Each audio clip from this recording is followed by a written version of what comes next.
Hey, Ride Freight Chicago, it's Gary, your ride boss. I'm here with Yvette, your ride coach. This is the next installment on our video series for the Ride Freight Chicago. We had a really great training ride last weekend, really great weather, everybody came out. Some of you were new into riding outside, and we got a lot of questions this week about comfort in your shorts and in your nether regions. So Yvette was going to take you through the importance of what you need to be comfortable while riding. Well said, Gary. So I did get questions about shorts, and one of the questions I got was, what's the best short to buy?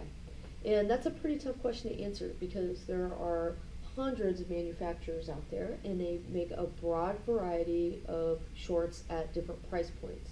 But I will tell you that there is a significant difference between a $29 short and a $300 short. Now, most of us don't have that money to lay out for a pair of shorts. So what I recommend that you do is try to buy the most expensive pair of shorts on sale that you can afford. The more expensive the short, the higher the quality, and it really is true. This is really, you really do get what you pay for with shorts. And I can talk a little bit about the manufacturing process to help kind of clear that up. Yeah. So what happens in a factory where shorts are made is the chamois is sewn into the short. And when they do that in a less expensive pair, they're doing higher volume, higher output.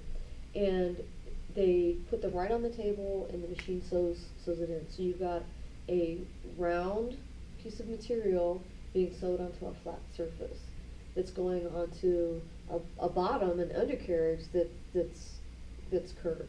So what you can end up with in those are bunching along the seams, which is no bueno. You do not want any seams between you and your skin.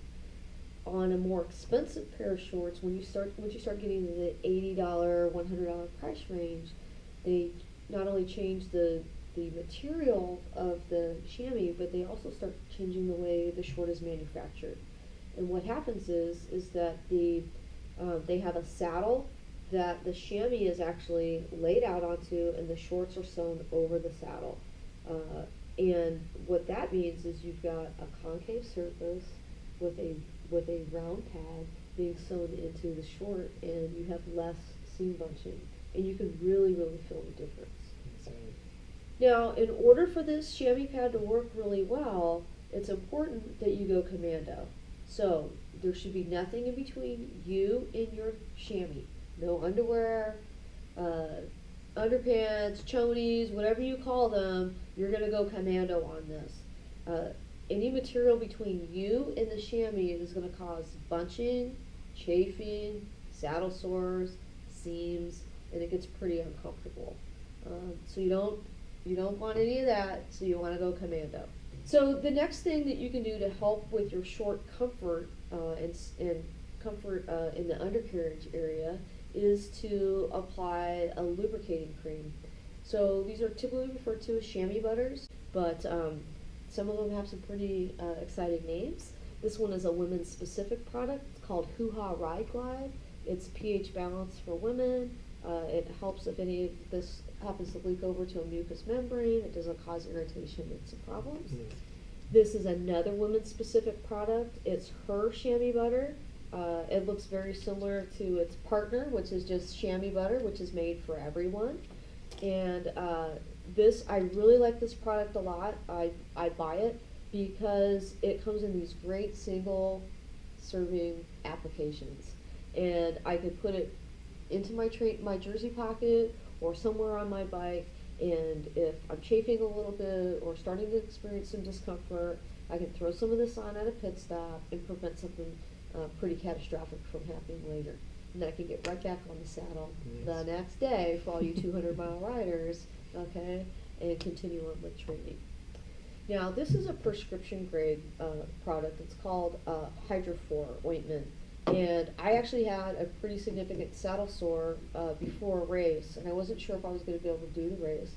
So I stopped in, saw the doc, and he said that he could help me out. And you know what? It worked. I put this stuff on, and I was able to race, and I had a great day. And the saddle sore healed up pretty quickly. Nice. So you said these are single serve. Is that the right amount? Like that actual? That's about the right amount. You might have a little bit left over. It really depends on how thick you like it, how how warm it is outside. I tend to be a little bit more liberal with application when it's warmer. I'm sweating more. It's a little bit more claustrophobic inside these shorts, so I want a lot of lubrication to make sure that I don't develop any chafing. Nice. All right. So you've got your shorts that are the right size or the made correctly, most expensive that you can afford.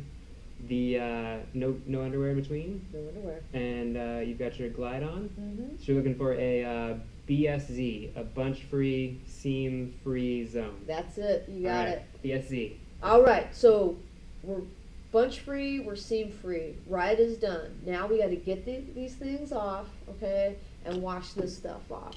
You want to get that done right away so that you don't have any bacteria that's hanging out in there, getting into any kind of micro tears that you might have in your skin and cause further skin damage. So lube it up. When you're done, wash it off. And get out of those shorts and get into something nice and comfy. Nice. Cool. So our coach's tip of the week this week was all about shorts. If you have any questions you want us to answer, hit us up on Facebook or send us an email, and that'll be part of one of our next videos.